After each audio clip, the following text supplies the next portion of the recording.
Matamai fa Samoa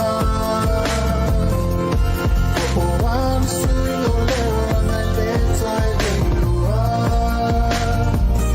Na amatea ona pepe au fa apea batuma Oli pesilimu amo faya oeta yuletua Oa ule Samoa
O te toi o wholo wha whaatalo whātu Samoa I lau whawhawhonga maua le vanga o lea fiafi.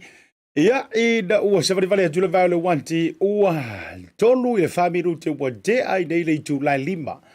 Ia I le tautua whaau au lau o unanga o le BluTV ma le porokalami o le tauta A'e le nei fo I vanga o lea fiafi. O wholo wha whaatalo whātu Asiata. Ia te oi Samoa le atulu pele le loto. Pele le anganga I pele fo I. Ia I le mafau Ko fiala va fo ita te fiala wa iai io e pe ale causa mo lo ta ma fo pi tau nusi lo daso a talo fatu ile ganga lo ia be se fo le ganga fia ma le ganga mawalunga o lo o mnuia me uma ita itunga iai o e sa mo le antu pele mai sia o ele te mai mo ma fa fo bai ma sile sile bai fo ile vanga o le fiafi le abatalia io le tutua fa au a lau BluTV Ea, e lalo le whaparubalunga lau Bluwave. Ea, mai se lau le purukalami le nei vaenga foi o le fiafi. I le mana vai o ngā luenga. A ta lofa, whaafeiloai, whaamalo. Ea, mo whaafetai atu. Ea te autou malava. Whaamalo whai o le whaiva. O tautongi a o se seu o lagatila. O whaapulou le dua lima. Whaamalo whai o le whaiva. E le whai ngō fieri le sa ili ngore manguia. Ia mai le sino matua e le fai ngo fien sa ilinga o le tu io awalanga e te usu le malulu I ngalo malili e baise ala ila tau olo e papa au ye tulu I fafo io e te usu le malulu io e tau e ke fiu ke kau fialu e se male manai o le mafa de fanda o lo prankeki ia alanga a ua e mai lava le alama fa mai le wanti it is time for you to get up and get out. Ia, o te tau lava. Ia, o na te tau o na tātou si ta ia le teimi. Ia, walanga a le usu fo. Ia, o tele lava fo ina wha le tonu tūlanga I te tōnginga o pili. Ia, o te tōninga o rent, o te tōninga o vaenga malava. Ia, e tua iai I tātou e mese I la tau I te roi fafo. Ia, ele mawhai fwoi lau na tātou nganga vale fo I mo tātou whapeatu ia I la tau o loo I si o tātou te roi Samoa a mea ele au ngalo tou spo. A walanga le tate vai atu I le tau I Samoa. A fio lai ali. A fia malu o pa ule se furu wha tiki rile malu lu. A fio lai. Ayo. E ngaka I taimore vevela. E ngaka la ufa alunga le matou air conditions fo ile le wha malu lu le se furu wongo. Iyo. Pia ngaka I ngā se furu fitu. Pa maalidi. Ai a se fulu fa lo pe se fulu tolu. Tole. Ono winga la ua matua i o te whea lua i maloka palangi keke male i o ofu mawhanawhana. Ale te vai atu o yele tau o tātou Samoa. Ia wha malo atu. Malo le usua i whanunga le lei le tae au. Te loa i la tau le sa usu le tae au o le ua manava. O nisi sa usu sa o le teimi fu i le leanga i le valuanga i le lima. Ia o le fu ua manava mo Samoa.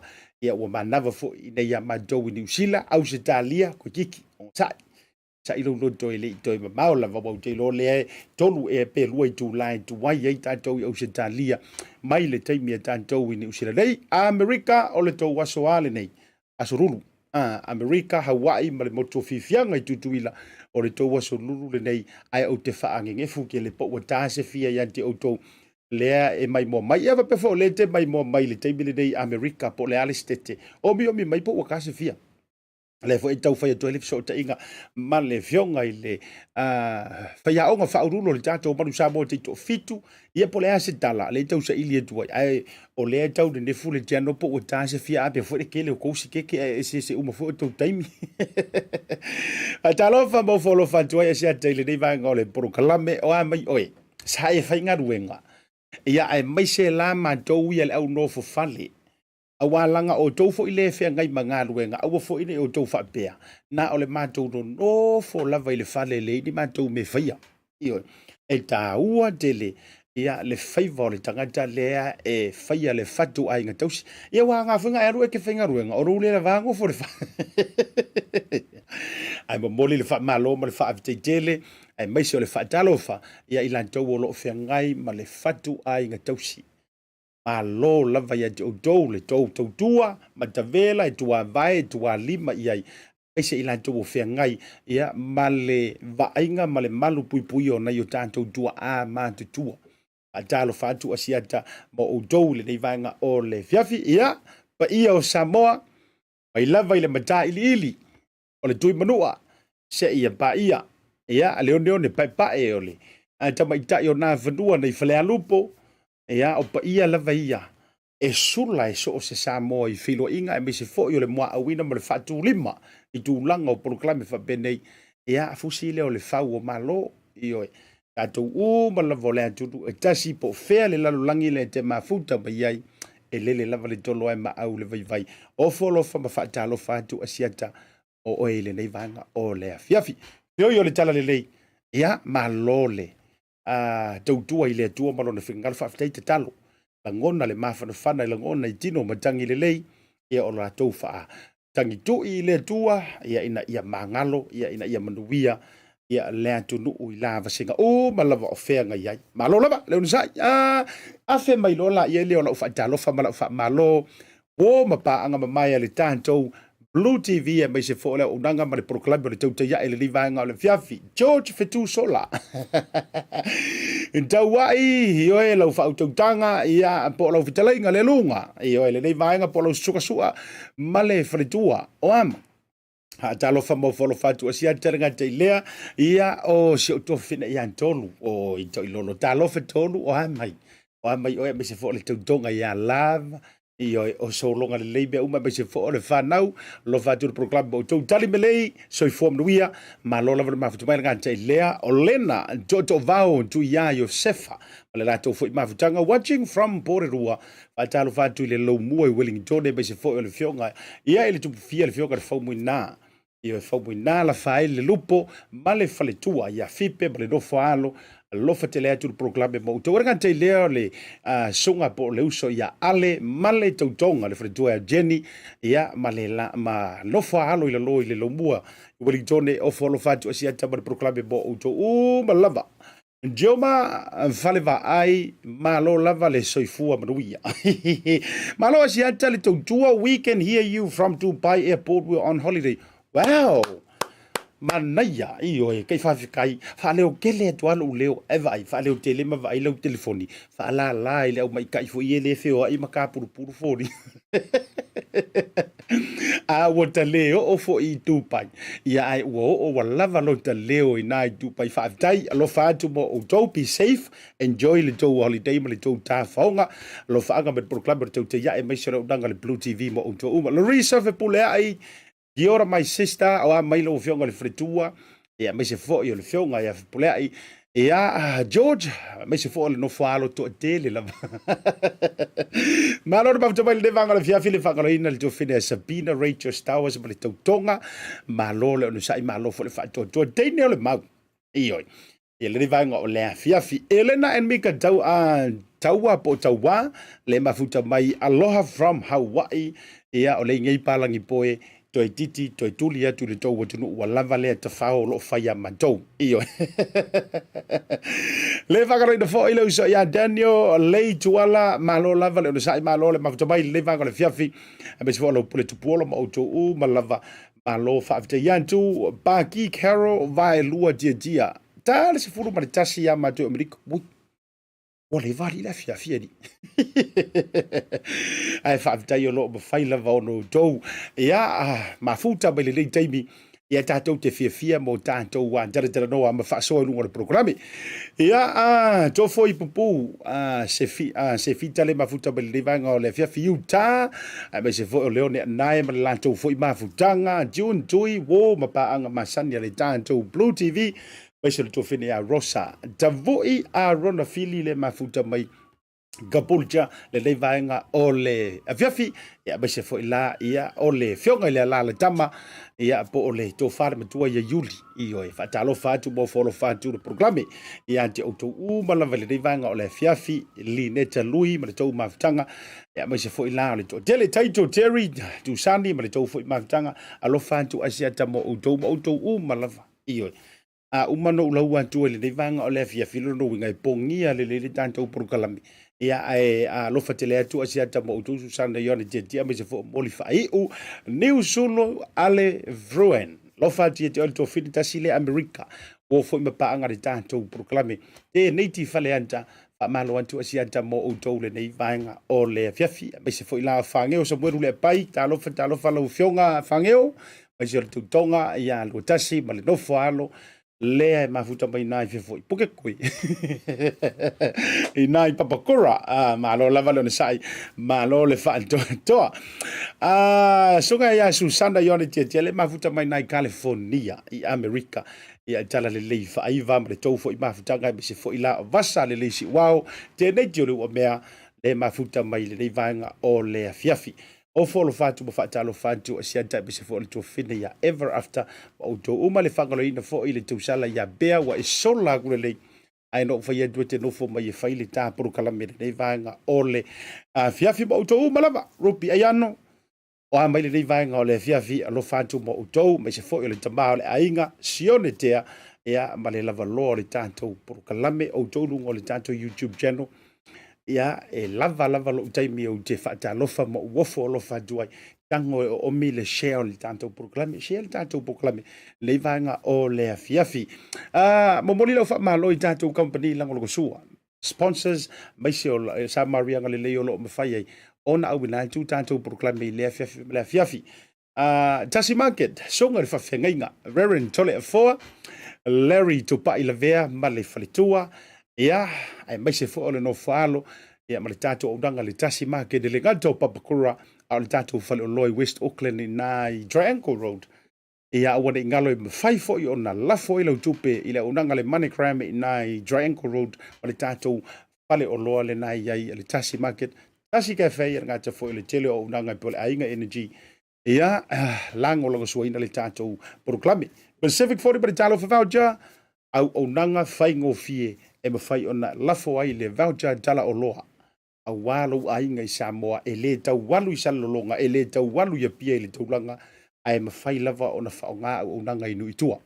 Pacific 40 ma le talo fa voucher ngā te leo le Maota Samoa ma le service stations oka e se kumu o le pamule nei taimi whai leo no u Samoa ai o le lau fonga fia o le au whai ngā luenga le tamaita i adora me se fo i le songa ia fale ia ma le au unanga i nā i Vaetele faafta ili tautua me se fo i o le lango so ino tātou programe ia le tātou Samoa Color Shop io i nā i matafele malo atu Asiata mo outou malava mai se fo i o le unanga malo le tautua jero so ka fa fenga yone tumali ile pua taru fatu programe me se fo Jonathan Yosefa o tu uma le nei vaenga le fiafi mori foi lau fa malo ma fa talo fa ia e se Tautai Vaoliko ma le lantou fale le mafuta baina ia le sa to fide nga so longa fa pe foi la ia tau eu ia ma le to fide ia Ioana ma le tautonga ma o tu uma lava malo le o sai malo le fa to le foi se va after mafuta mai le vaenga o le fiafi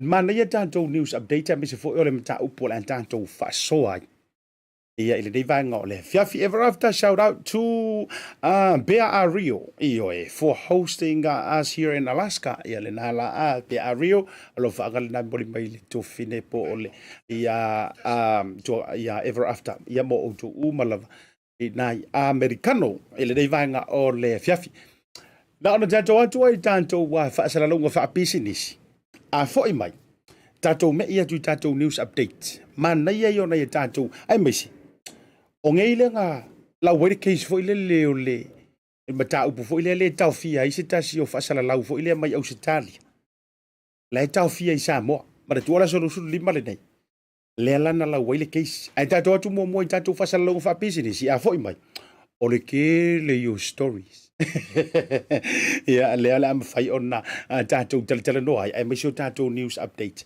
pe ato foi mai tato proclame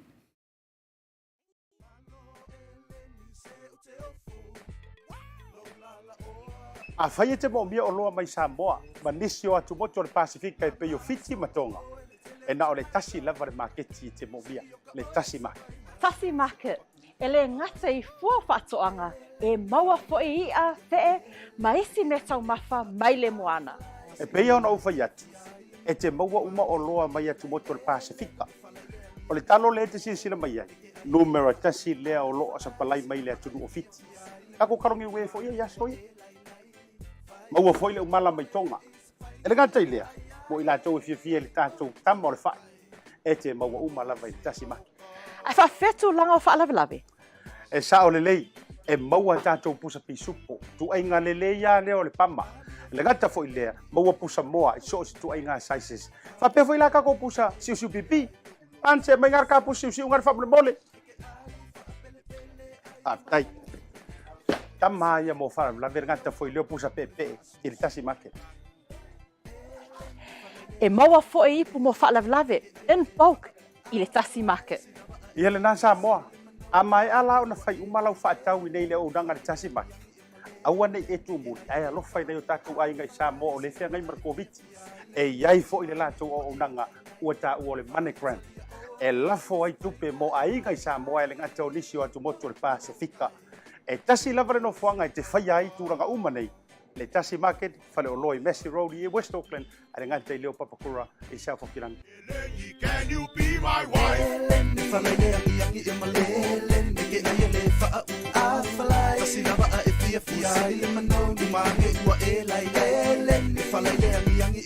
The reason why I love Talofa Voucher, it's easy. It's super easy, it's convenient, and you can basically order anything online for Samoa on your phone and really right here from my couch. It's that easy. You just go to www.pacific40.com and then you select from a variety of services that's available on Pacific 40. You can even select a shop that's close to your village. So if you're looking for a way to help your ainga in Samoa, this is the perfect way. Pacific 40 Talofa Voucher. For you, for me, for Samoa.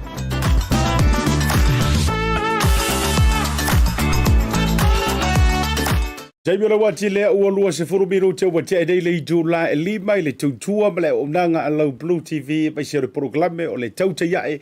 Ia, mara manuia whaiva o se o tātou tiru u le neivanga o le fiafi. E kusa penga e vili mai. E tu sa lava foi pena tau whaisi nā uta mai mea pila foi le kau vili a e whao so sorti nā le a inga e vili. O na ua matua mazani leilau supervisor i lo leo. Ia e whaafitai o le nā wai ule nei haso a koi kia mai maulo wa so fainga luenga astas a taro fatu le tofa aleu ya po le uso ya so tasi ni anta le mafuta berganta fo lea ya o le uso ya Matthew Pitovao va pe foi Washington so no mai lanto ya telo no fienga nga yo uso yang fainga luenga ile so le seki ya tu la ngol tanto porokalame me ia tu tanto wa tara to be se foi tu la ngai Samoa tomu antu ile so se tasi o avano taua le sa fa taunu ina se sauninga ia ina ile official le ko sula o Beretania matau ao tuai ia ni scholarship se fa to fa munina ia vano fa scholarship university mo lunga I Beretania le la sa fa taunu ina se sauninga fa pitoa ile nei fi ile tauna le la ia matau fa to fa ma fa ma vai tuai ia lo la nei o la tunu o fa mnuina ila to le to si sila mai ia tai tu ina tu lu mali tanto wa screen ole suga ya James Fayumu ia ole tamaita ia Joy Lydia Papali ia Francis Salele Sefo ia fa pe fo ila le tamaita ia Marlene Mulipola e to fa ila to tasi lava ia le li sunga James Fayumu ia e to fa ila to tamaita le sa fa mri nei nei va no vi ele ngale le yo le tu io o te tau na tatu mo atu I fafo ia wa le ke le scholarship ile yai e misi loa piki New Zealand io e uma ia po Australia ia o le taimi nei o te tau le toi te tala le sa ili ngā māloa Samoa whapita iei la I le ofisa I tau lantu I le ai komisina o Beretania I te tonu o le māloa Samoa ia le sa whatau nu ina isi sauninga lea I le mahadao na le la a wale whatua whaatu ia mo I lantou o le atu watu ia e whaongaina tūlanga scholarship nei pena lantou mawaina ia scholarship po avanoa nei e whamuria fo I le tua I tau ratu proklame ia walo to wal fai valisita to talo to te tala le ofisa o vaimonga lua io le lanto ofisa mai se o lanto boloketi fo I leo le miliona le o fanga solo nei le o to si sila mai ai mantango fie ia le ofisa o le tu malo o vaimonga lua ava bela o le te mafuta mai de proklame le dei ai wale vana eru ese mai vaimonga lua ia vaimonga lua le ia ile faipule le fionga ia le na tai vector tamapua io lo winga le vea tuai vaiala o ka io fa solo tu lava ia ina ile lata malua tu fato ia makami kami e faisitele o nu le na o ia o le tala fia mo o tole tautu mamante matu o le la o te tala lo ia wa maea o na fausia lo tau ofisa ia mai se foi o le fatu langaina o le tau komiti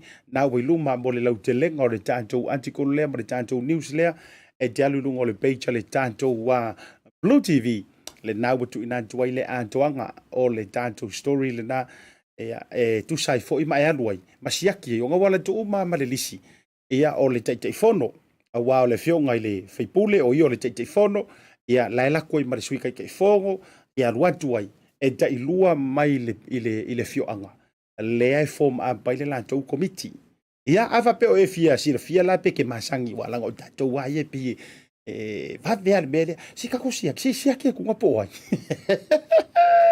io si ka usu ku ngapo ai le nai po ai fo nga wala ki ia mea na ia lule lunga le tantou article na o lunga le tantou page le BluTV e te feitau ai maua I le antoanga ia whaavitai tolo pulo ma tua tasi le nei no foa o lo ilalo le vainga whaupwhai le HRPP ia le lo tu lai mai ia le whionga ia tamapua le na tai tamapua a Victor tamapua ia ai o te whaafetai o le wa le kasi le ngai vaenga o le ai tau whaatulanga I le tele o isi o lau watalia le polokeki a o le mele o tele le ngunguru o le lopo fe faku le ofisa o isi ia o lau wakalia le polokeki ai fai koe fai afi ngaunga po ai kongura fai ma po ai kongura fai ma komiki se vai o le tele ia le fapela o lai te le polokeki ai tu sa watalia ia a o le kau feeling fo o peleki o le kau filinga o pele kiri filinga o ilantou se taibi a fea I le tantou whaasoalo tele po ai nisi te tau na iei te tonu o le komiti matulanga whapena ai mo le tu malo vai monga nua congratulations ia o le na ua faatulaga mai le tulaga i la outou galuega e maisi o le tou ofisa ia e maisi o poloketi ua kau faasauli milioga ioe e o au ia aga faapea lau ki Samoa tatia le mau vevesi o ifo ia fai faatasi aua tau na faalua atu le tupeitua auā poloketi faataatoto a le itumālo o le asona nei o lea na tausaʻili atu lava ae maua le tatou so tainga mai stasi o tatou mo le mau faatutuaina i Samoa o lea sa iloilo nei le mataupu foi lea e le defamations manatua foi ia se tasi o dama faasalalau ia tamali foi mai Ausitalia ia le fionga tiumalu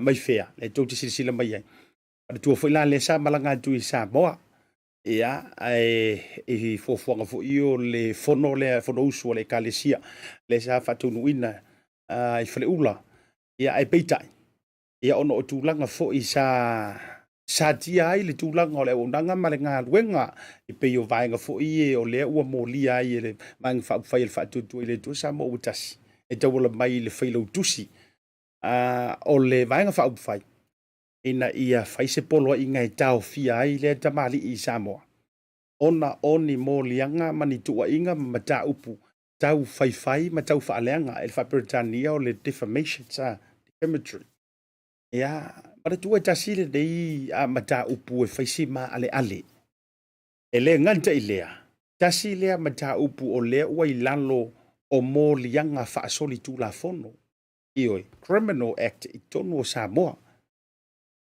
za avea ma silvo matau cases foi na ia e peitaʻi la o lea ua tagofia i lalo o tulafono foʻi e ogaoga faasoli tulafono lea e te ono fale puipui ai manatua foʻi e lē toenā ma le laina o le asuga foʻi le ia king faipopo le iloa ai ai e asuga ma lele paulo o ia lea le uluaʻi tagata lea sa molia ia ma faamaonia le sa faafalepuipuina moni masina i lalo le tuuaʻiga lava le tasi o nei la le sa toe tolopō mai ai ona o le tulaga sa malaga ese mai mo limau o le mataupu lea le suga lau le malietoa e faapea foʻi nisi o i latou le vaga faaupufai le la sa tou laulouina o lea la ua reserve le faaiʻuga louiga o lea ua faavagavaga le faaiʻuga o se aso o le lava i aso it could be tomorrow it could be next week it could be next month lea la ua faagaga e tō lauina ai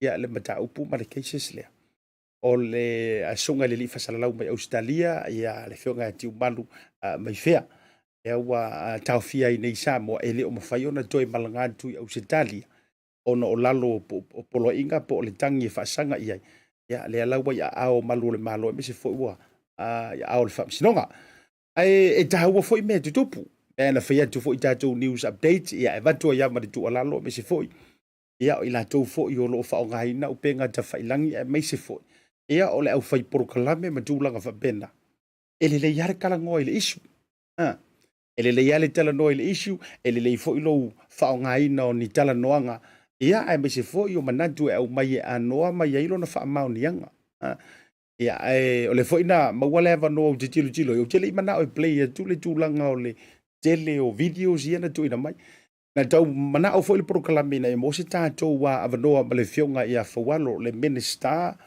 o le matagaluega o leoleo manatua e iai nai tuuaʻiga ai foʻi nai faamatalaga ua manu mai ua kaufiu e suʻe ia ua taufiu e suʻe ia faamaumauga e mese video ia sa ao atu le matagaluega o leoleo peitaʻi ia na maua le fesootaʻiga ma le fioga le minista ae o le aso lea sa faataunuina ai le kapeneta ua lē maua ai la se avanoa masani manatua o le asotofi lava le tatou fesootaʻiga lea ae no manaʻo lava ina ia maua le avanoa lea seʻi tuu ai le tatou faafesili fesili saʻo a le porokalame ia pe mo ua lusi peitaʻi ia e leise me koe lilo i lalo le tulaga o le social media le share solo mai e le toʻatele ia lenā la ae fai lai te toe fia manino ma e fia iloa tonu po o a ia saunoaga ia sa fai faasaga agaʻi i le taʻitaʻifono sa fai faasaga agaʻi i le pati e le fas sa fai faasaga agaʻi i le tamaitaʻi palemia e te maua umai lenā ua share solo le toʻatele i luga upega tafailagi peitaʻi lea la ua faapafala le faaiʻuga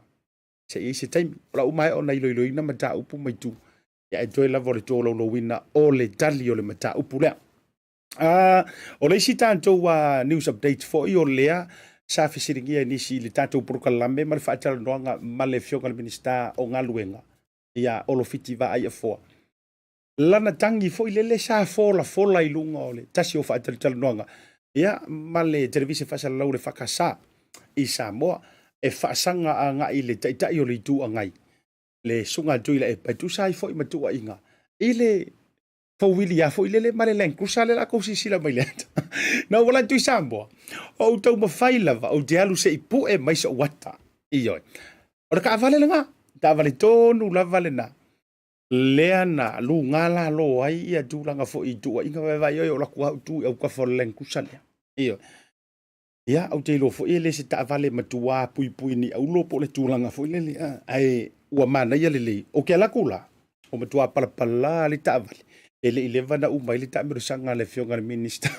I te talanga au wala i le motu tele i sala fai. Uyo lea. O lea la ua whao o lava. Le u whao o lava lawe a ao o manu le malo mo le to tele o niso i lantau le sa tu ufesili. Pe o fea ua fai i ai le tangi lea. Pe na o se poe whae e le tau lava wha le lenga. A le fionga le minista. Ia ai umai fo i ua. Fo ala mea i tua ma ua lea ia tu lava ma ngimo o kulava i lea ua ua matangi. Pei taila, ea o le ua wha maonia mai, a fu wai lunga o nisi o penga ta whailangi, mai se fu o tala i nusi pepa mai Samoa.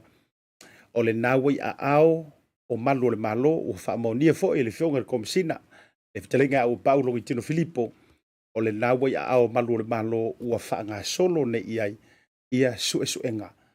Ia ono o nei tua inga, mana tua e lalo uma o le wha malu o le defamations. O le vaenga lea, o le molianga lea, o lou tango, o le kau whaaleanga. Ave le ngana whaiwhengo fie, o lou tau mawhaile whaaleanga le tamali anga. O le isi tangata, ai le ai ni au wha maunga, wha maonia. O sa rwhainganga, e se maila, i le iai o au wha maunga. A whailanga i ngai au wha maunga, ma proof, ma mea uma, ioi. Ma lau video nga e vai kingo ia. Ia, au te loa la, you have a case. You have a case e fight i whapasilonga. Ai a whapea o sia wamio, ngā o le hia sei.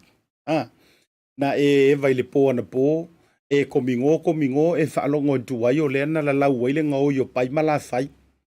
Ioi. E pele wa e ngau. Ioi. E kifa mai malau whangu ngā o kasi. A le wai whaalonga ku ngaro sore le la lau, ngore ngā oio si uru po o la le ngala lau. E saurola ia whaase o e lau camera o matua, au le tele lau telefoni, e sau whailo i luma mai whapea mai. O le matua ngā oi, lava o le uru po o la. Ioi. O le whaleu o matua se whateita inga. O le matua ngā oi, o le uru po o la. Ai ko sele e au ngā piu masou malama. E au ngā piu masau wha maungianga. Ai paule mele ngai maua mai. O lau whai kalanga le pelele ngau mai. A lewa e sau whai lau video. O le tala le ua maua ua matuanga. Oi o le ngā oi. Le ia hau wha maumaunga. Iyo, ai sau, ai manitua e kele ngā oso mai marakamanga. O le ia hau wha maumaunga. Ai fia karikong. Alu no ma le unu po o whai marakangi a oi. Ioi, ua ova lo la unga o longa au lelei. Ia esu e tunga oi. E lea i mangi au wha maumau. E koe fiu e ke koe ka mo e akur kaka lenga whai al pele. Wa ta ape uma le pele ua le ima sesi o koe ngofo. Ioi, o na valu wai leo lo uru. Ua mantua mao a luma nei tala wa e whaia. Kusolungi kako wha matala dia o ele wha. Wha teita inga o le mele o le mo le tau wha leanga. Defamations. E au noa mani au mafuanga. E se mai la ele ko ai ngā kamalea. O le matuanga oi a lau kamo palangi poi. Whake ka inga. Amu ia fui tanto update o le whai ama avatur por kalama avatur whate ta inga. Ioi. A whapea la o whatu nei. Ioi. O le ngā oi o palangi poi. Wha ngā si o uso langa ke fie fo iai. A langa o pu ea le video. O pu ea le video. Ua oso palangi poe mare ula lo le kape ngā o le songa ma. Ia a whabela e whaasanga mai mawha mai. oka se kala wa fatua li upo ole ia e show what way evidence na la se ki oi io sa o fa vale se va ole na la se foi ele a ko ale e o se fe na la se foi bena e da wala foi ia tu watu o tafa a fa bela ole na te fa ia pe le vai su me tu langa fa bena ai le ai se mo inga o kala le ko ngia u kala ia alo e se wala ngole mela le mo e te alu atu sa mo o lo te tala poras ai e hukia mai ai hoki lo fialu sa mo au e fefi e ise si o fa fonga me tato por kalami o le fialu sa mo ai fefi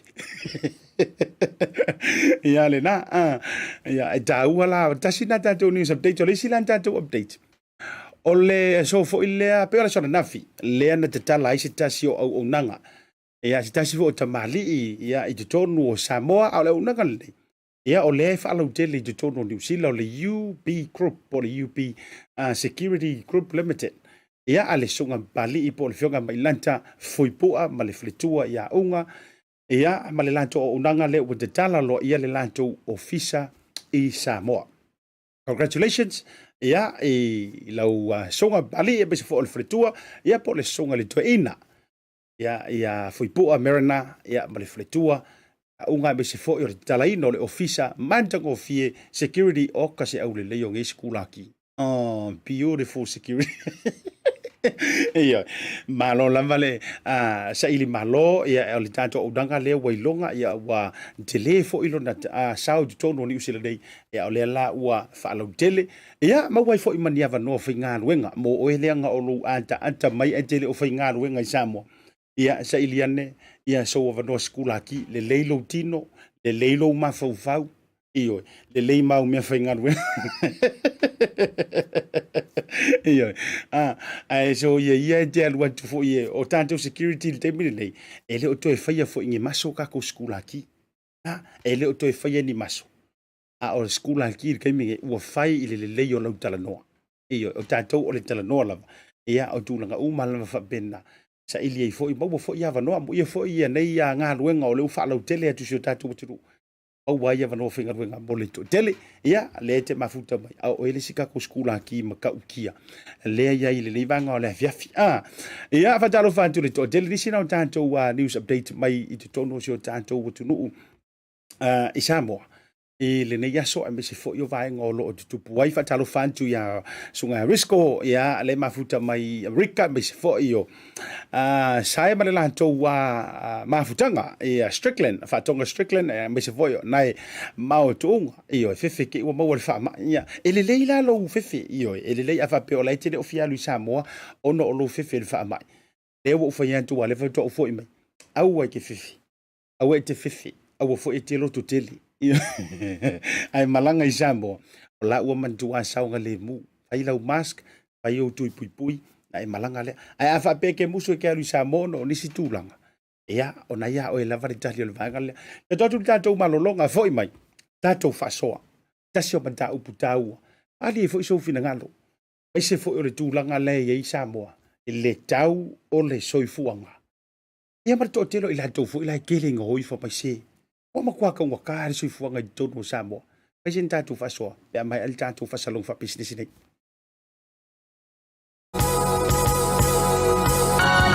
O le tautua ma le au nanga o le Maota Samoa Service Station nei tuanai matu.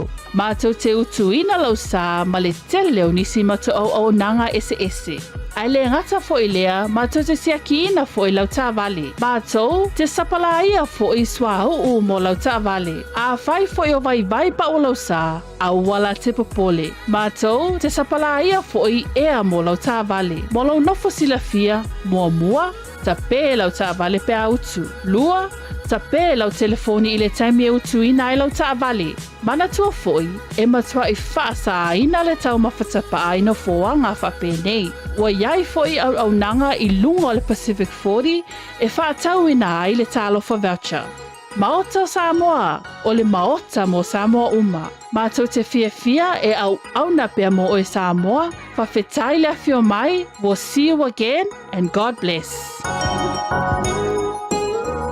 Joe fa felo ya tu le toi tali ma yo le proclame ba tanto malo longa masani le tebe wati le o to luas fru minuto tale ole itu la e ono ile tebe manjo e au kilani e mani usila anto ala nei vaenga o le fiafi e au te lo fo to luas fru minuto tale ole itu la e fitu so tanto wo e Samoa. Talo fatu ya te utu uma le o fai ona mafuta mai fa pefto amanava alo fatu mo auto esta ioe malo lava le ona sai malo le fatu to le vaenga o le fiafi ma le ya tele o au le fia lui Samoa ai fefe le sa okupe Ior kamalanga ele e fainga ka kele lana ma wa se sosoninga o le sosoninga ia o lo tene le malu tamale ia mai fa amata I pepe ona lo fanjula yo le totele ye di oi a mutangi e se foi ale tutonga ya mali le vanga le fiafi se foi opama to to manongi le mafuta bairungo le porkalambe postu talo wena fa talo fatu asiata o to le vanga o le fiafi mas intato fa so al bata upule an o watu Samoa o tele lava le neiva yaso mai se foi ona fto ava no le tele tanto maloma ministere ve yaso fo ai wa nga fo ila le se faisina tanto tala noanga ia inisi o vaenga o leno tala tu mo ta mai tau lo tu pusi o tato tu no I Samoa pe no fa ya tu inisi o proclame o te atu ele o vevela kele ni fete inga fa porkiki I totonu lava I o Samoa ile taimi le nei e pe ona mai mo atu tato wi fafo ele o yeise mantua vevela lava pe or kilo akureta titilo no wala tu foi o moli mawina e pe o le vai to tato wi fafo anga isi o tanto butudu u Samoa le pe e mafua ai ona taulanga langa le tele lava fo o vaenga o lo tashia solo ia matongi atu tongi mai tongi ane tongi ifo matulanga fa pena ai malanga lava I Samoa ia e se ai ku ki ia pe e se le pange kale na dia lu tu e e fato apa wale tai before ilele ina o se e ki ngolo ki vila fa tala no mai ia pai mala fai a o le fengale ngale inge tu tonu le vai o le tunu o lo ta to ila tonu tu la ka umba fo ilele e pe ile o yesi fai nga va henga a fai ngo fiel tala ele o yesi e kele la ku afa pete la tu Samoa o le fast supporters awe ke popole idele la tu la fa ilonga mai kuli mangu la o HRPP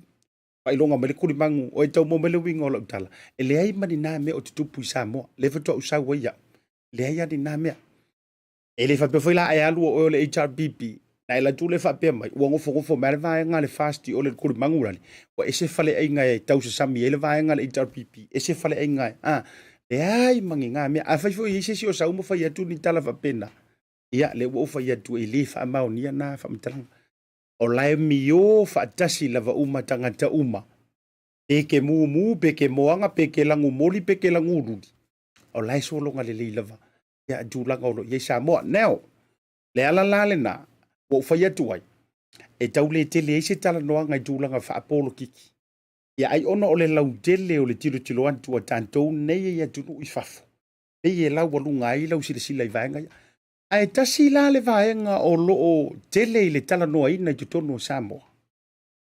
O kiki le ise taxi ka ke le o so tuai tutono. To titi le ise tangata tante le fe tawi ai ma tala noa. E le tala noa mai ile tau ngata o le soifuanga. Now, e fo e mai mua mai le to telo ilantou I Samoa, ai mai si o tatou sa malanga I Samoa, ma toi fo I mai. E lua tau ngatala e o ye Samoa ai tatou fa soa adonu e o nga fo e fa tupu manatu o le tau ngatala e o ye le to tele Samoa mua pengisingi ia ele le ya la le o le kanga ka fo ile le fer ka vale al mele ye e tau te tele atu male o te tele atu le o ye le au le in ka vale ia e le o tele andu le o ye le tanganta le isi ta vale na ilole tangi au e le tanganta e faile ta vale ma le lona lua la a mai wa tau ngata le soifuanga no tomo faile Samoa tati tau tilo po fe tonu le vaenga lea e sa wai le fa matalanga lea me se fo yo le anavalea wa te tau le malo na faise fua ile tau ngata o le soifuanga now tato mai te si mo mai lava I le pinisingi to me i me le pensingi ia wau teilo e fiu le whainga malo e tui ma wha mala malama le lautele o le aturu a e filifili a oe ke le karikong o le problem la ngā oe o le whaafitauli le nā oe ma le tua fo o le taunga tā o le pengisingi le iai e le o se mea na o Samoa it's a global issue o le global problem koe kiki a se global pandemic i le taimi le nei o le wingo o le whaamatalaga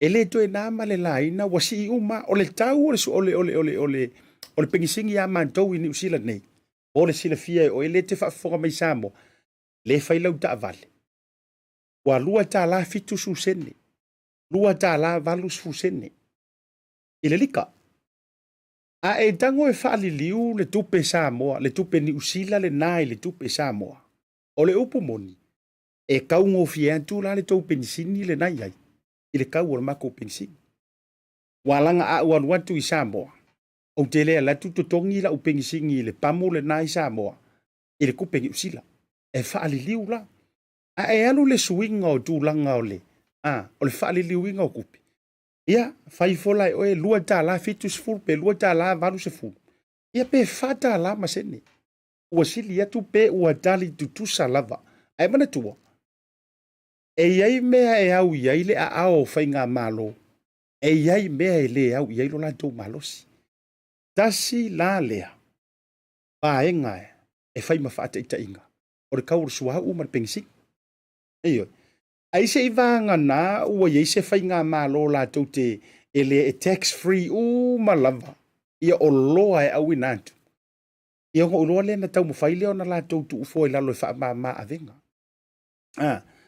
o le winga le nau o manatu e tau tala le vaenga lea le ngai ile tala le tusi pa ia e whano le nu upe a le ise malama e te ilo tato a tu ulo tau tu wai ai me se foi o ele ke la ku ia ku ngenga pa wala me lo ko ki kai kaunka ai tato tau ma fai e wha malama yo tantu tangata i Samoa tai peia fo yo le ngaruenga le sa fai atu e tau wha malama ina ia manino Samoa i le olanga wha a democracy i le swing o le malo nga whainga ka nga mau nga whainga ka nga sui loto tangata le nga never before ele i happen ya Samoa le swing o se whainga malo o le taimi fo i lale nei lau malama Samoa o lau fo i lea observations ma lau mori mauna o loa tu ova ai ia wai le leia le whaasala lau o lo waru le lei alu i Samoa i te manino nga isa ule koe whai e kua whaasala launga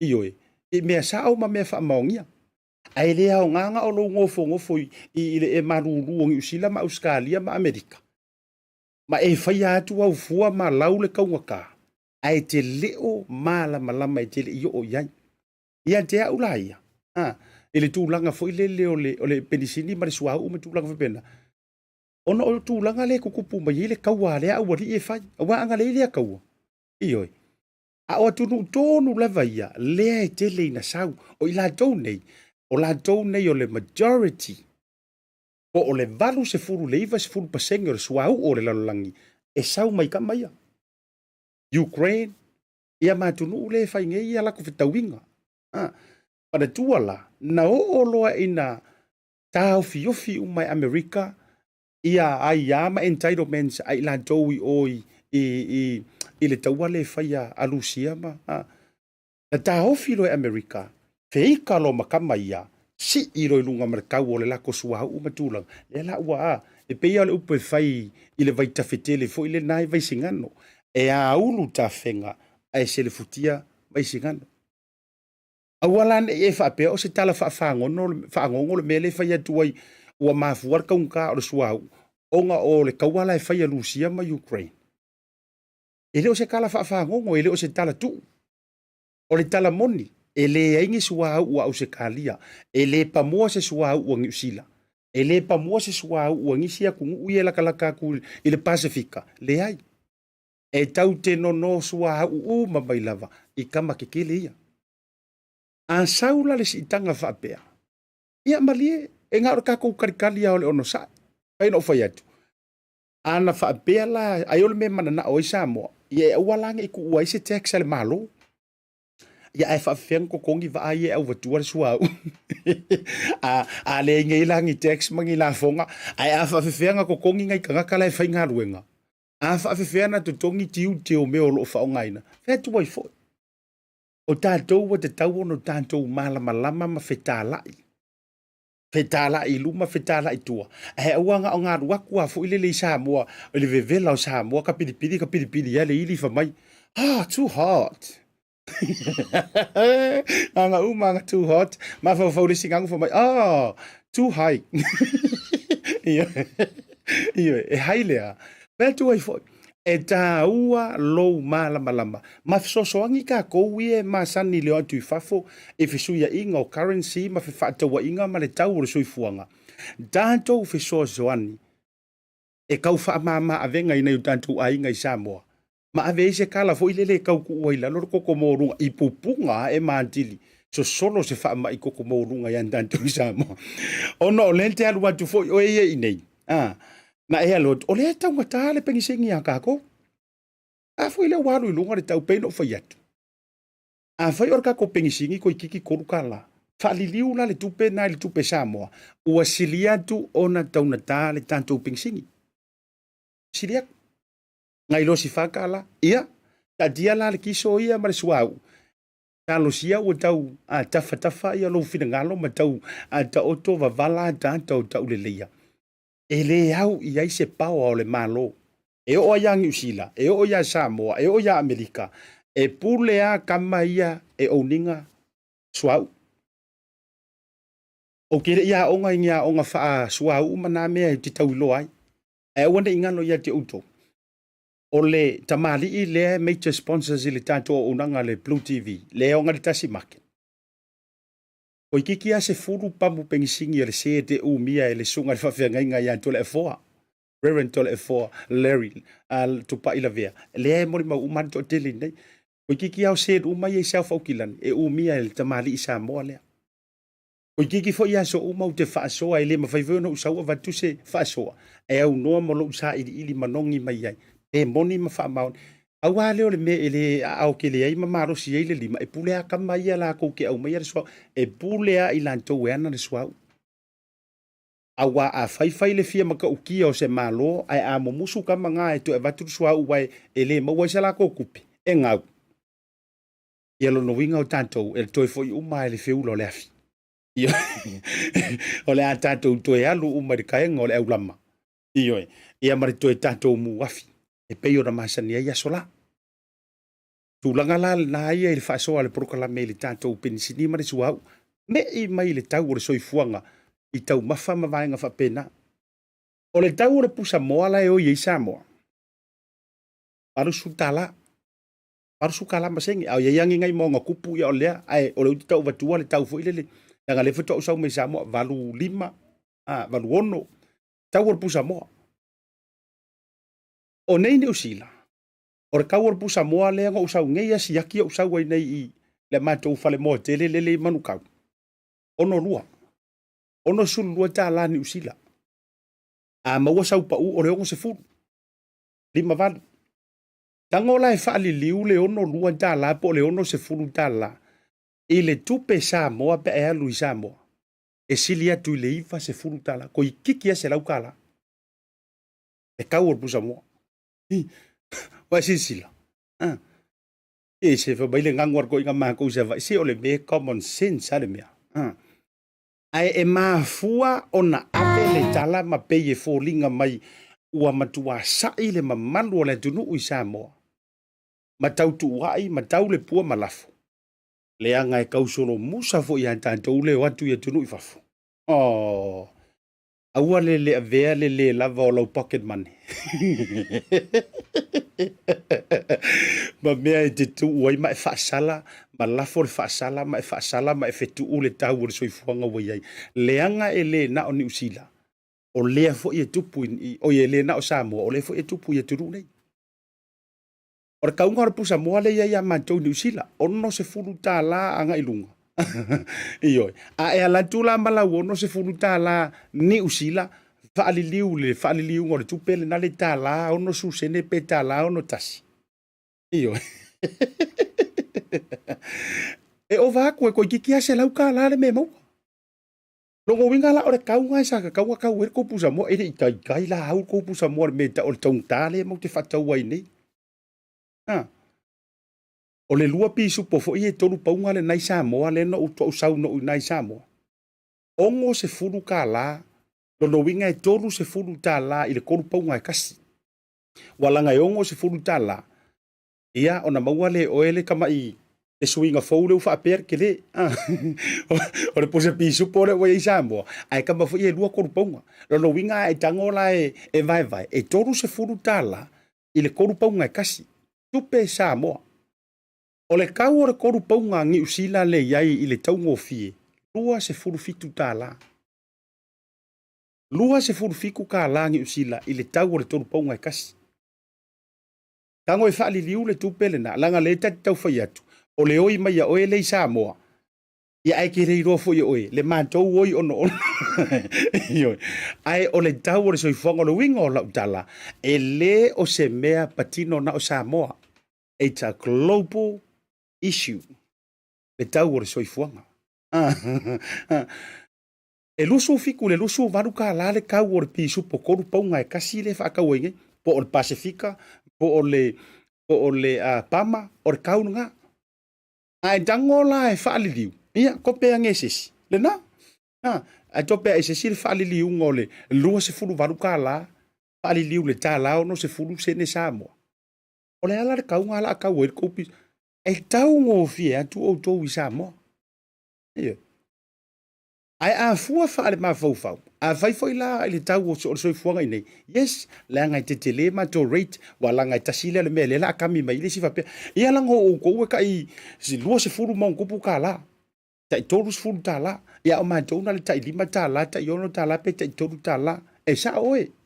E sa o le lei oe. E tirono na ese senga. E sa o le whawhawhingi. O le different la. E no fufua oe. E te tongi le renta manto. O le different la na. E mahafua fo o nalu i lunga le tau o rate ma tūlanga i te tongi o atunu i fafu. Le hanga e le eila se me ka o se ngofufua. Iyo, e le eise me tau. Pe te u mia lava lo fale. E te whamai e te nofo i lo fale motu. E te tongi a lava lisi o le lele. Le land le nai tu o le fale. E kokongi o to telefo i lantou o lo iai o lantou fale motu o lai to tongi a lantou mo kesi. Ia mani noi o tou lei Samoa. Ma le upu lea e tou te whetangisi ma tou pisa i le telo taimi ua kaunga kā le soifuanga. O le tātou pese whai whaatasi le na. O le whaasoa le porukalame. Kaunga kā au kou. Wa kaunga kā whai mātou. O le sili ma le tāua i le taimi le nei. O le mawhai o na e soifua e te survive i le tau le lei. Pa le tau whaale le lei. Ua ta tau o na tātou, ua ta tau o na e ao. Ua ta tau o na wha ao o e mao. E tātou te survive i po le ale tūlanga o le soifuanga. E te tau o na iai. Whawhitai nisi o ekalesia, pe o le ekalesia lea Yesu Kiriso la upe yoaso e ngatai. E whai ala tau vaenga i e tau o le welfare. Ioi, wata tau o na tātou wha ao. Learn to survive. Ile different kinds o le soifuanga. O le ale conditions e ei tātou. Pe ia vo i o mātou, a malulu, ka penga palankeke, ka penga jacket. Ioi, ta pena ia hitas ma mefa pena, le winga la o le whamatalanga. Pena o le tātou no nofo ea mo tātou tau le pua malafo. Sai, complain. O le fesili. O le le tali o le namea. E kei rola utala. E le o le o te le agree o le tali umo o whawhitauli au meil malo. Le ai. E se ia urunga mea. E le o le malo le tali o lo whawhitauli le telo taimi. E le o le malo foi. Le tali o le suinga o le tau o le soifuanga i le telo taimi. Le ai. E lo le kali. Ngai au au. O ngai ia oe le kali. Iyo. O le nai ia oe. O le leila u polo whasoa. Avele mana i o le tātou whasoa. O le lei lau pakeki. Walanga yele si ave taxi. Nga onga le ai au ngi pase se le aso atua. Lau lor kaung kar soi fuang. Atu ai foi. Ai ia te tau o na tātou faa o ao. E mawhaia o na e tū yo a au. A o lea se mea e fisoso ani eile whai ngā malo. Lau te tala noa lau te lea uia. Pei au mātou ni usila nei. E le mawhai. O na e relay lava ili benefiti all the time. Se lau pasenga ila tau olo ili benefiti. Mo le taimi mo mia. Tau saungi e suesa ngā ruenga. Ai le mawhai o na wha mali e nai. O mana onga umo le ainga. E ta tau ai fo i a tātou ona. Au tātou e soifua ma feola. E lea tu ai ngā vai tau o le soifuanga. A e sa ila i le kaunga kā o le pusa moa. A o le visiri. O fai se whanga ngā moa. Fai tu ai fo. A e sa i le kaunga kā o mea maka. O koko se kalo. A o ngai fuli ele. O ngai fuli ele. A e sa i le kaunga kā o au fai. O fai so ko ngā fai. A tu ai fo i tūlanga fa pena. E lea o ia le matapia le manai a peitai. O lau foi mai. Le tolu vai aso no ia i Samoa. O lau foi lea wha malosi lo mātou foi ainga. E sao o te le whaiatu e le taungatā le soifuanga. E moni ua taungatā le soifuanga e le nga o Samoa. I usila, Ausitalia, Amerika, to a dele uma o tau le se sangi wha manuao runga le prokalame. Le tau te agree uma i le fautuanga e me se foi o le tātou whasoa. However, o lea lau tali, o lea lau solution, o lea lau fofo, ile tu ai ngā vaenga lea. Wa ngā olo ngofo ea ma e whaasanga-sanga i le kiwi, ma e momoo, a mole lau fionga le sawhapiko fia me, a mole lau sunga la uli wa kaunka, paua leo le me le la fai. Ai pele te sila e yo au tafa ma sila ilisi piko ma fa be mai so le se la lua vaoa mai au ka for ka ko vai se la lua vaoa mai le piko rel mo ko fa amerika pisi o ko fa me ia matulanga fa pena e tu fo a mata a fai fo ka un kar pensi e te rola vai fo no mai tau ya uia e o a ile tulanga fo ile le o i le fale a o le fale o loa, e wha fale vai. E o larka a vale e hadwat. Iyo, o le taimile nei, wata tau o na ata mamai lo tātou waturu. We need to help educate each other. E tu ainga so longa o le soifuanga. Ka kia ia pe ua long gone le ko ainga skaili fo ilele nga o le lima i ala fau, fa pengei lo more ali. O vela se mea. Wa te tau ono tātou o ese mai le nā tūlanga. Wa te tau ona o oina tātou o tangata Samoa. Pailau pākeki po le lei. Wa tau na o oina tātou.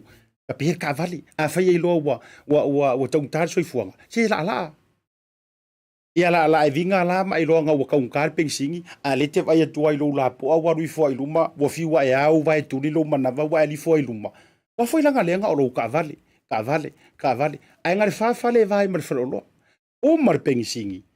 Ai matua le lusi ai mangi paunga oka. O tātou wa aila ia. Ia vai tātou te ua peo le siro matua fo ilele. Ngā o le sa i le kau o le soifuanga.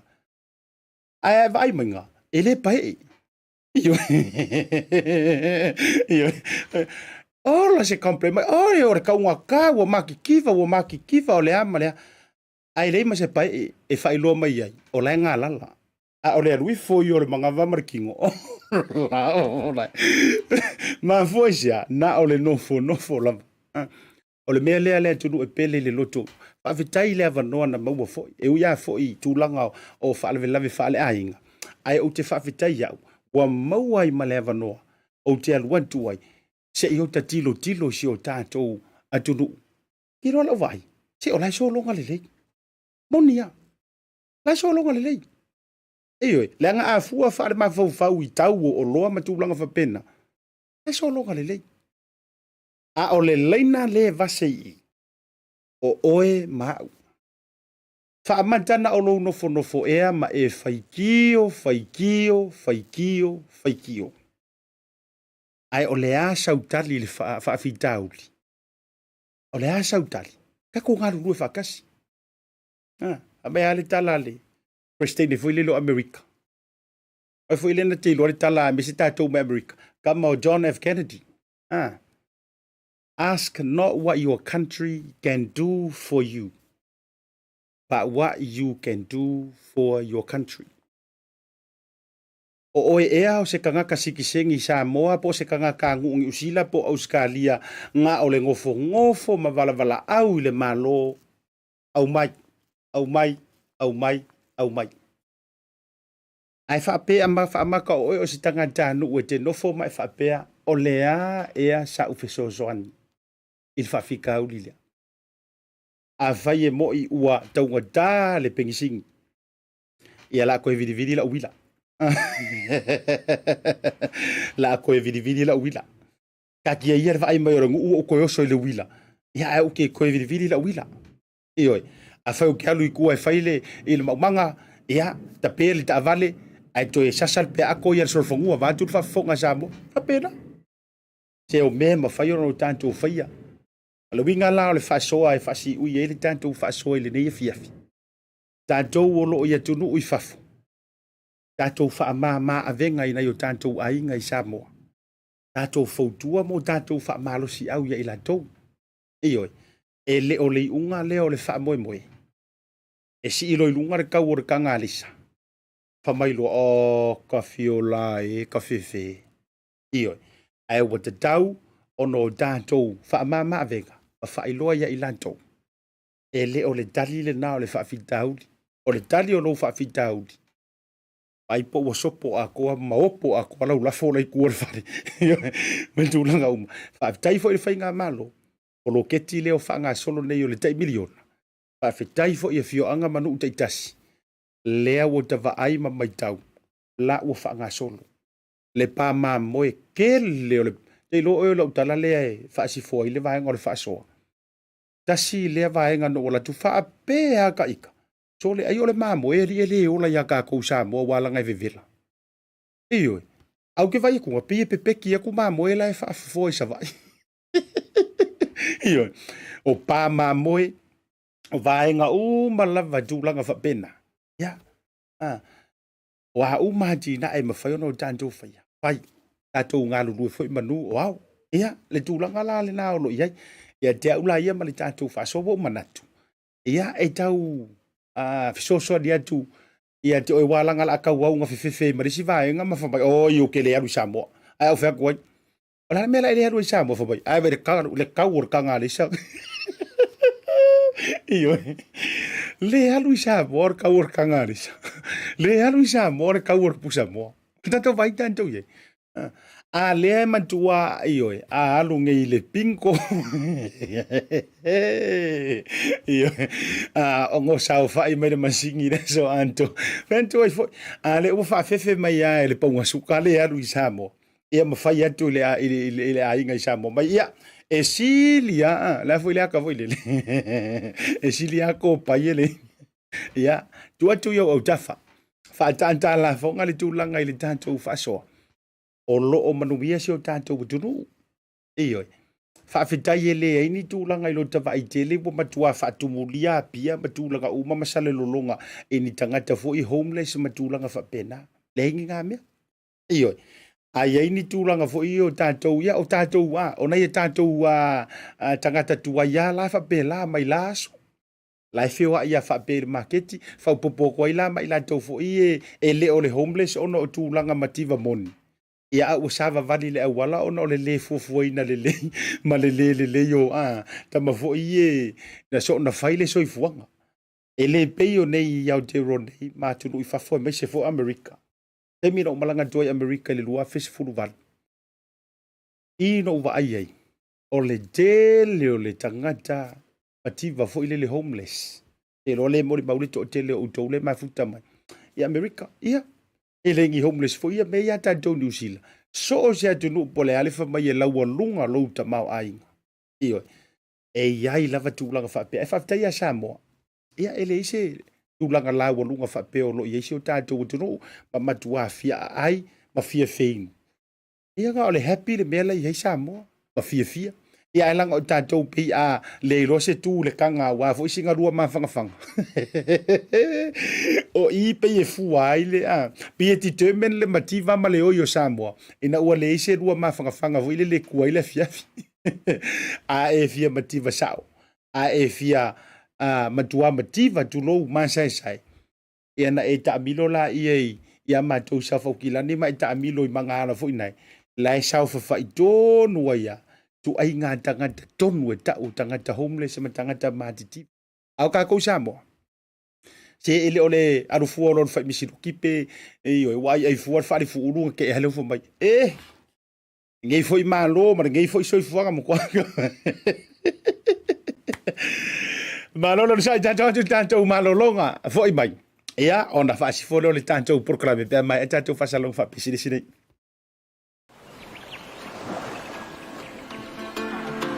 Now that is beautiful. Think that's beautiful? Look at this. Nah. Waves without crowds. This is beautiful. No, this is beautiful.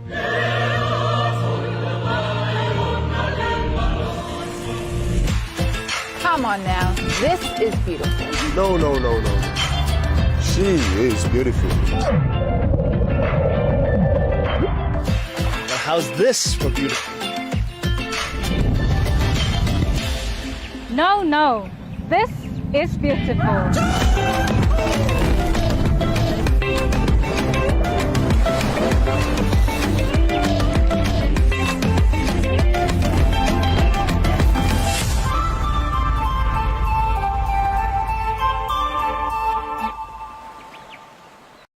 Sei mera wati lea usifu para tolu miru tau te nei lei tu la e ono ele tau tua mela undanga alau BluTV mara proklama tau te iai. Sa fata a tala ile va ma lo lavare ma futa maira ka te lea o tupu lau fali lino fai masasa solusi. Ma la yani so o tau ma se fo e tio sa sonka. It's time for all people to learn how to become self-sufficient. Ioi. O te tau o nā oa o e tātou ia mai loa lava le tangata o na dū i o na lava a au ia ma wha moe moe lava fōi i ante ia. Ai mesi fō nau whanau. O te tau waka kau whai ki o kanga kai whafo o na dele mea tutongi. Alu fōi lunga le tau o mea ai au Samoa e le te tau na whai tio. O le le ngā lunue le ala i ona le ini mea ai mana ia. Ioi, ma le tua o tātou uma o Samoa, wa e sila fia wa uloa tātou a inga matulanga o lo iai. Sa o le lei o te agree. E le iasia mea whapea mai se ua maki kiva. Ioi, a lale kā mo e solo ia mo i fafu, tu lou, lai tā mo e mei tua o lo, matulanga whapena. A e langa o lesi fo i toa tele o tātou. E lesi tua i ngā mawhau fo i lele wo wala tau wa ai e Samoa. E kau se fe ia, E kau se fe langa whanganga. Ai tau mana e wha moe mai ia mantua ia whaakau ngā ane tangata le malangatu. Ia matulanga. Ai wha o ngā mai le taunga tā le soifuanga e oi mai ai. Se soi e yoko ki ona le anga whapea ngāri. E nā, awai tau whapea nā le si vaenga. O lai matua ia le fuaka, o lai matua le maumanga, la fo i matua pepeki sa istu matulang. So, oi me whapa ia o le e kālafu le leiponga moa matulanga whapea nā. Ai ui o lea. Ia tātou wā ngā lunu e whatasi, e ana whaiatu, ia e lea o ia e le matapia le manaia. E le au ia fo ia lau puata ma whai ngā. Ai o le varvarusia ma le au ngani a le porokalame e ia e tau tu le whasoa i lungo o le tātou Tautai A'e. A iei se le lei, i ia leanga le lei o le tua. A le au ngā, o e whaafo i mai a le porokalame ia, e no whai atu. E le o iei fo i se nganga a mea e tusi lima, ia pe tuli au puina, tūlanga o lo ia ile soifuanga i so tātou watunu. Ai, wa ia ile utali tununga ma lo mana tūlanga o lena o rua tuai tonu vai aso. O polu savai. Wa sisifo. Ioi. Tui titi a uma pitonu o so tātou watunu. No tau mawhai lava. Ina ia o ta, iei mo ta moli mawina. ia le tūlanga o lo ia isi o tātou tunu I Samoa. Ai tāua, me se fo I tātou ia tunu I fafo. Ia tāua lava fo I lo tātou fautua, ma ave le tātou tua lalo. Ioi, e nai o tātou ainga, ioi, a oi mai. A oi mai fo ile le mai, wā kaunga kāre so I fuanga. Ia a laua e tala noa tunga. O faise ka koma umanga I kua e ao le me fo ile sa ile whanganga lo makua. A vai ke fai aku loa e wha mai ele ai. Ioi, ona e loa le ngā. E na o leo I lava manofo nofo le tūlanga lai. E tātou kuturo. Tātou tau fai te talo whatasi. E lo fo I o tuantu o a wha o lo ta oto ai maninoa. I tūlanga fo I o whai ngā malo e le o toi mamau fo I. Ia ai toe file mu le lalolangi. Ai mai se fo I o le whato ato e tala tala. Nono tanga ai mai se fo I o tūlanga nā whatia umai ta mau a inga o tunu umo le lalolangi. Ona o le wha mai. Maka kua. Ongi usila yo ka okangi ai ka lafu a maratua. Taimo le pandemic le ngai. Nga o kufa ngā kupe, nga o assistance a le na umai le to tele I o le fasili. O fea e whanga ngā umai e ngi mau kupe. Ia o lai no mai fo I tūlanga. O le taimi la le nei. Ia o lai tau I lunga le tau o le soifuanga. E le ngā tau meo lo tutupu. Ia o vaenga fo I se I toe tau whaatupu la ia ma toe tau whanau le tūlanga o le tamau a inga vanisi o mea. Ia hele o toe umi fo I pea o le tala e masani ai. E so o lava a wha mamani noa. Ia o le tūlanga le la mau le to vai maunu o no sai. Aua le vave mamulu ia lo wha moe moe. Ie, aua ne I vave lia ina lo wha moe moe. Ia ai tātou te tuu fo I le tua. O ia o le tama. Ia e wha tau tainga o ia o le atua o wholonga. O ia o le tua e tari manao. O ia fo I o le tua o manuia. Ioi. Se a e mawhau a o e wet makiva. Ona ua e mawhau wet mativa. E reise si e miliongea ma biliongea e peo le wari fo I e kekele lai atunu I fafo. Ioi. E whabaile si se it's all a mind game. A whaia o lau pese e ki ngā o nae Ioi e ngā oa lunga o lau le whalai mā moe le aso ma le aso e le o tau sami fuaina si nāu e le o ai fuase whaalifu e o lau pese lava o le makiva e wa makiva e tilo lau tala e le tau wilo ai mativa mo Ioi e kon tala nā le tusi a whaia o lau ngana o le paua o le lau whaiva a whaia fo I o le paua ma le mana nai tau tala I lo whaiva na o le whaasala na o le oi. Ia e le tau wilo ai e oi mo. Ai a whai o le ngangana lava I te tala no ai o le wha malosi au. O le wha palipale. O le onosai. O le wha malosi. E teiloa. O le atua e wha fafonga. E wha fafonga mai a te oi. Wha fafonga mai a te au. O ia fo I o le atua e tari. Na, tau runga le programe le vanga le fiafi. Au le te le tua. E taimi, ia, taro soifua I le aso a dai au. E maua se tātou so ta inga male whaia onga o le tātou manu Samoa te ito fitu. Le fionga mule nga tele Brian Lima. Lewa maua mai le so ta inga. Wha malulu mai. Ia o lai wha solo lana wha tala noanga I se ala leo I Amerika I le taimi le neiti. Lo fo I lai le sirafia o tau le Amerika le neiti. E maua se tātou so ta inga mele aso a dai au. A o wha ta penai. Ia le taimiro sanga fo ilea ale te ito fitu I le vai I nai Las Vegas I Amerika lea e whaatau nuu I le aso toa na ia lantou ai tuso le aso sa lea I antatou I nei I New Zealand ai mese fo I o Australia ma Samoa ia avela ma o e whaaso le fiafi ioi o le ngangana le wha malosi e malosi ai lesi o le upu o le ola e ola I lesi ia e a whai te talanoa I le oti ia na o mea oti le wafoi e u ia isi o tantou sa valinga alofa te le atu le proklame mo o ele te mafuta mai tango le o mi le share lungo le proklame vai se foi e whaafite iatu ia te o ele te whaasoina ma sheina le tantou proklame whamnuia le tua ia I whaiva o te toio si o tantou putiro o sauni e whai ngā ruenga po ua manava po le alava tūlanga o le alava si ele nei vanga o le fiafi iai le pui pui ngā lofa lo tātou ma teisi li langi alofa tele mo o tau Asiata Pio Vaoliko ple unanga le tātou BluTV ma le programa le Tautai A'e soifua pa ia manuia